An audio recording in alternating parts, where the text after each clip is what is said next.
Massive congratulations to Rishi Sunak for making the Sunday Times rich list with an estimated wealth of £730 million.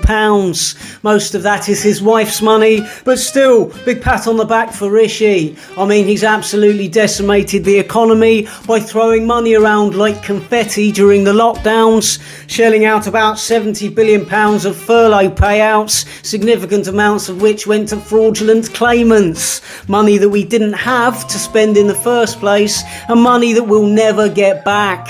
He spent months on end paying huge numbers of people to sit on their flabby arses at home, just in case they might catch a sniffle or spread one around. Of course, people will blame the war in Ukraine or Brexit for the current economic crisis, but it is almost entirely because Rishi Sunak spunked insane amounts of tax revenue on the furlough scheme.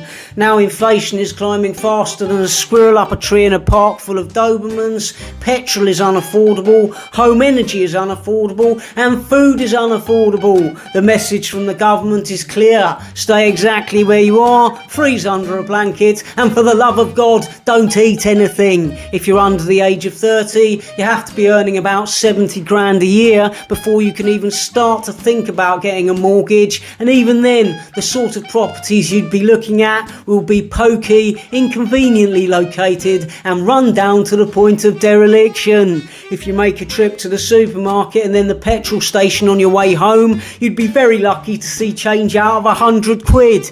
You might try to save yourself a bit of money by going to Aldi, only to find that the food is of such poor quality, half of it ends up in the bin.